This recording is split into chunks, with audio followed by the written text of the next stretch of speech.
Yo, what is going on, guys? TymeStopper here, coming back at you another Raid Shadow Legends video. Guys, in this video, we're going to be talking about the Fire Knight. More specifically, we're going to be talking about how you can beat the Fire Knight with epic-only champions to try to grab yourself some spicy rewards in this tournament that's getting ready to start. So, let's jump into the video.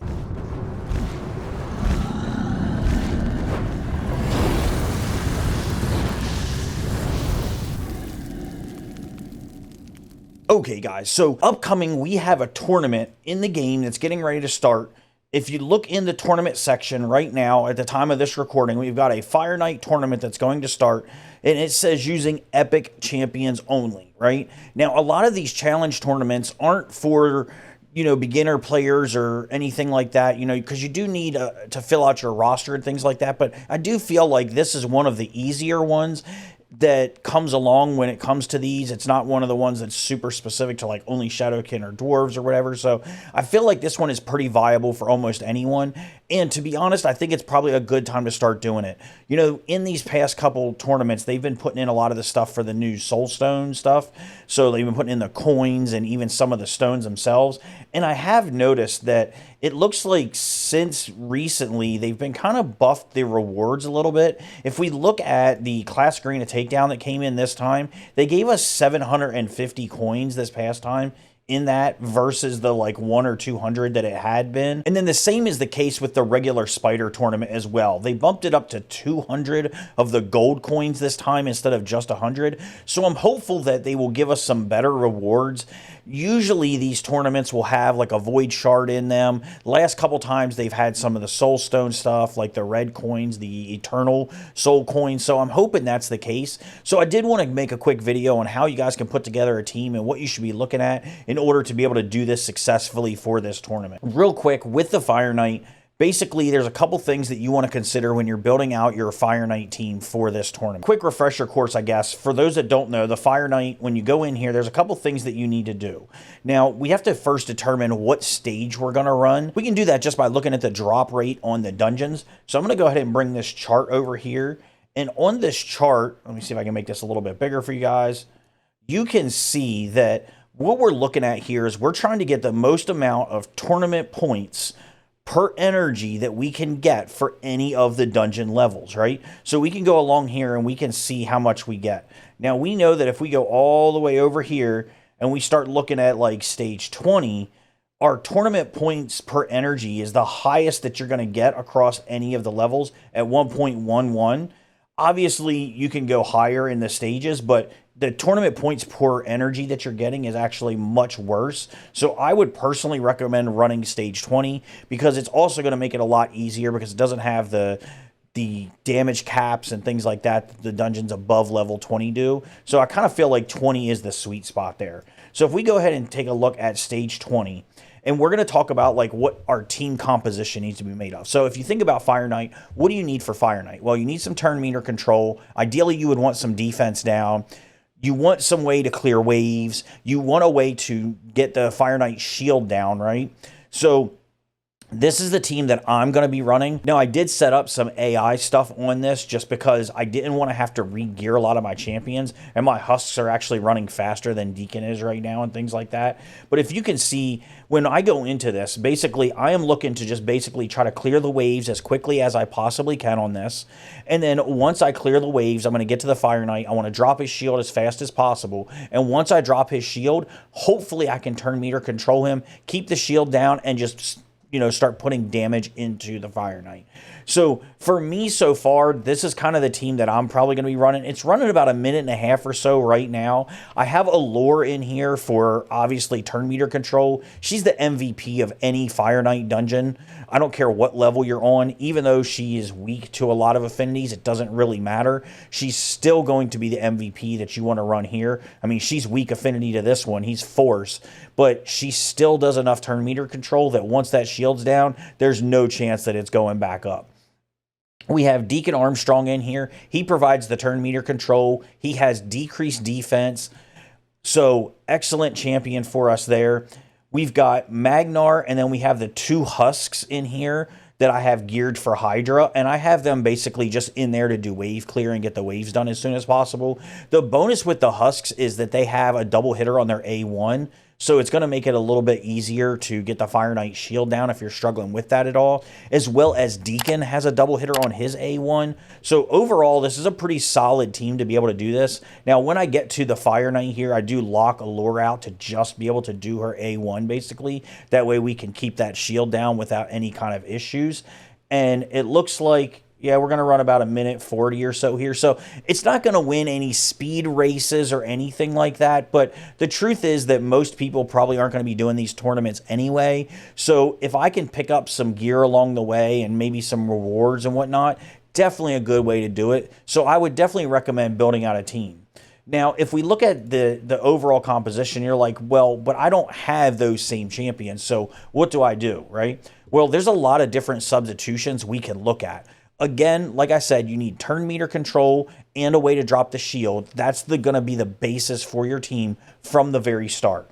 Now, because it's epics only, obviously it's going to limit some of the champions that we can use, but we can go over here and kind of take a look at what do we have. Like, let's say you don't have an alert. I mean, obviously, if you have an alert, it's GG. You're going to be able to do this, no problem. But let's say you don't have alert. What else can you use? Well, in the Ogren tribe, we actually have two really good ones. We've got Shatterbones that we can use. Now, Shatterbones is awesome for turn meter control. Most people use him just for faction wars, but he does have this decreased turn meter by 30% on his A2, and he has a decreased speed on his A3. So you get a little bit of bonus with him. Now, the other one that you can use for some turn meter control, everyone loves this champion, and of course you're probably using him if you have him in an unkillable team, but Man-Eater, no one really thinks about him for his turn meter control, but if you look on his A2, he attacks one enemy, fully depletes the target's turn meter, and fills this champion's turn meter. So excellent turn meter control if you need someone. Once you get to that Fire Knight and you don't have an alert, Man-Eater can definitely get it done. You can use two of them, and obviously as a bonus, he can throw up his unkillable and kind of protect your team if you really need to. So excellent choice there. Also for turn meter control, now, most of these champs that I'm going to talk about, generally I picked them because they have like other things that I feel are important when you're trying to do this, right? So there's a million different options out there. But if we look at Lizardmen and we go over to, let's see, Aox. So if we do Aox has a bunch of different things going for him, but most importantly on his A3, he's got this places a 50% decrease attack debuff, so it's going to satisfy that requirement. He also has a 75% chance, 100% when booked, of decreasing each enemy's turn meter by 20%. So he's got the turn meter control on there. He's also got decreased attack. So that's good if you can't keep the Fire Knight shield down and he is going to hit you. You want to have that decreased attack up. And then, of course, Aox also brings a bunch of heals if you need to. So he would be a great option when it comes to other turn meter controls. Other guys we have that I would recommend is Mazu Mage. So over here on Mazu Mage, we've got on his A1, attacks one enemy, 30% chance, 50 when booked, of placing a decreased speed debuff. So that's certainly going to help you keep that Fire Knight shield down because you don't have to worry about him getting his turn meter as fast. Also, Mazu Mage has a chance to increase turn meter here on his A3 for your team as well. And then he, of course, brings a bunch of other protection and stuff like that. So again, great champion there. Another MVP when it comes to turn meter is going to be in, where's she at? We got her in Dark Elves, and that is going to be Sylar. Sylar has a decreased speed as well as a decreased turn meter for the enemy on her A3.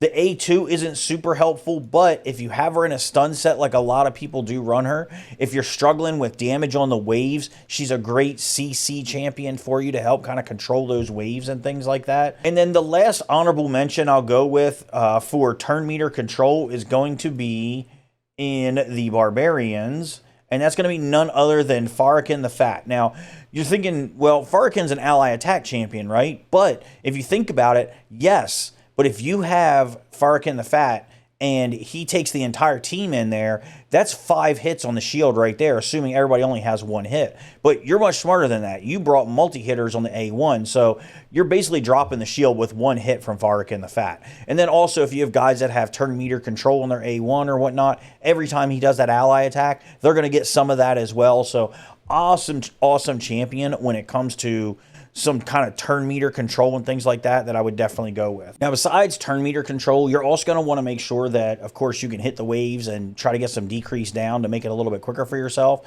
So if we look at, decreased defense, obviously I was running Deacon Armstrong in there, but there's a lot of other decreased defense champions you can use. Again, I'm not going to go over every single one because we would be here forever. Some of my favorites, though, from the Banner Lords, of course, you have Stag Knight. Excellent champion. He's going to provide you both a decreased defense and a decreased attack. And he has turn meter control on this A1. So excellent champion for that. I mean, there's so many decreased defense champions at this point. I don't even know.